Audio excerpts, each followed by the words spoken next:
So this video is part of a series of videos having to do with brainwave patterns, especially in regards to the Peaceful Self process, yoga, meditation, and consciousness studies, and this one is on delta brainwave patterns. So a quick review. What are brainwaves? We know now that the brain emits electrical pulses which are measured per second. And these pulses are measured by an EEG, an electroencephalogram.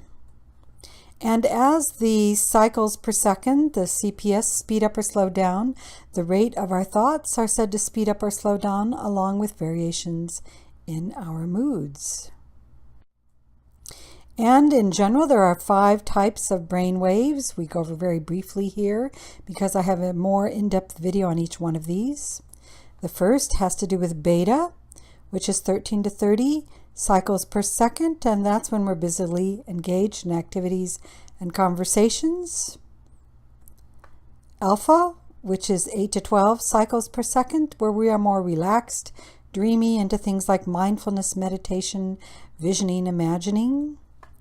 Theta, 4 to 7 cycles per second, where we are drowsy and drifting into sleep or deeper meditation. And delta, 3 to 5 cycles per second, some say it's 0 to 3, where we are deeply asleep, not dreaming, and in deep meditation, even samadhi. And gamma, which is 31 to 120 cycles per second, where the brain seems to be much more sped up actually, but it's sped up in a particular kind of way. It's in the zone, in the flow, it's hyper learning, super creative, but in a very flowing, highly intuitive, spontaneous, synthetic way. And this is also a zone where a lot of compassion and empathy emerges. So let's look at some of the benefits of delta brain waves. They are the slowest brain waves, and they oscillate on average between 3 to 5 cycles per second. Now, some literature makes it even slower, 0 to 3 cycles per second. And they are produced during the deepest stages of sleep, what's often called deep dreamless sleep. And benefits include heartbeat regulation, improved kidney and digestive functioning, the production of human growth hormone, improved sleep that helps to lower stress, and better functioning of the immune system to help heal disease. And so in all of these examples, there seems to be something going on to where the consciousness that we are, the peaceful self that we are, is abstracting, withdrawing itself from the body so that the body is able to shut down and regenerate, rejuvenate itself. And that's what helps with having less stress the next day, with the immune system, helping to heal or even prevent disease, helping to have the different parts of the body come back into harmony and balance. And it also has an anti-aging effect because we have more restorative sleep, and also because we have that important human growth hormone being produced in our bodies as well. You know, it's that feeling when you wake up in the morning of being deeply rested, and sometimes you can even feel deeply at peace, as if you are yourself again, your peaceful self again. Delta brainwave patterns can lead to a better mood throughout the day, which also can lead to a better sense of feeling connected to others, that deeper feeling of oneness, that sense of empathy and compassion for others. You're better able to get into what other people feel and think and need, be more sensitive and aware. And it gives you a greater access to intuition when you come out of the delta state. In many ways, this state is like going into a samadhi experience. And it gives you an overall improved sense of well-being, including a deeper sense of inner contentment and peace. So we can see how important delta brainwave functioning is for our overall well-being and sense of who we are as that peaceful self.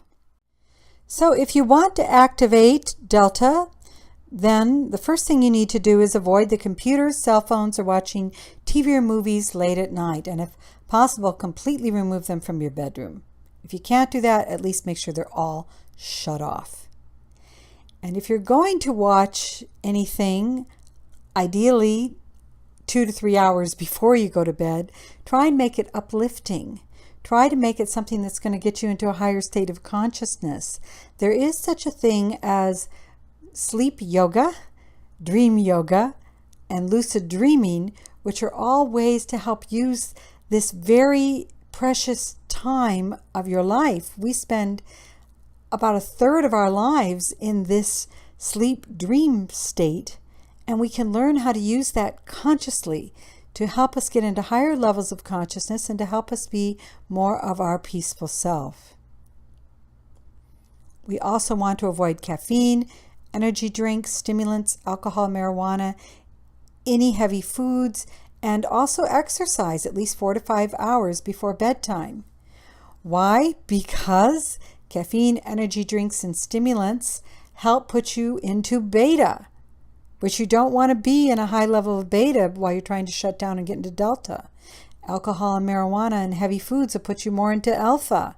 You don't want to be in alpha as you get ready to go to bed. You want to easily get into theta and then delta. So you don't want any of these things, ideally 4 to 5 hours before you go to sleep.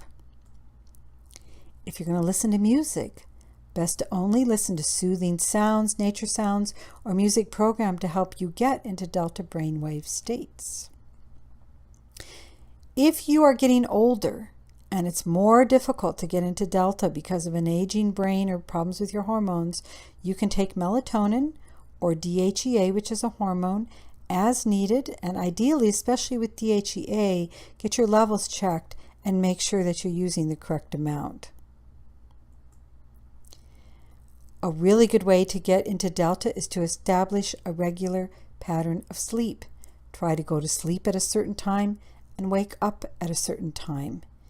As you go to sleep, have a sleep ritual set up for yourself, whether it's taking a shower or a bath or meditating, listening to soothing music. Try and have some sort of ritual set up to help you get into delta states.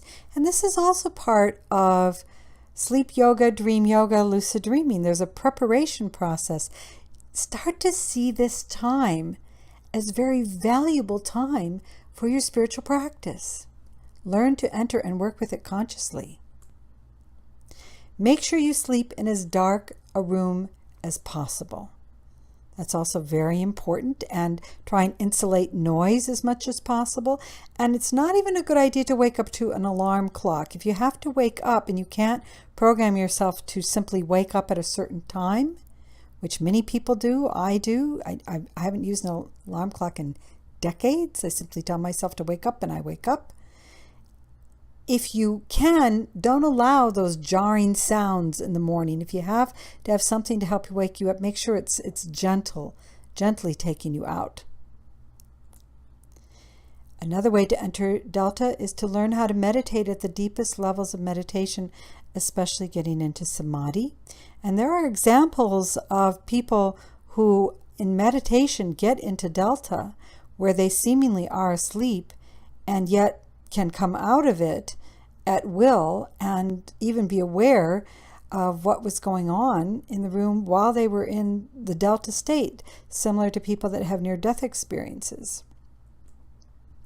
You can also practice yoga nidra before sleep, and there's a separate video that I have on that.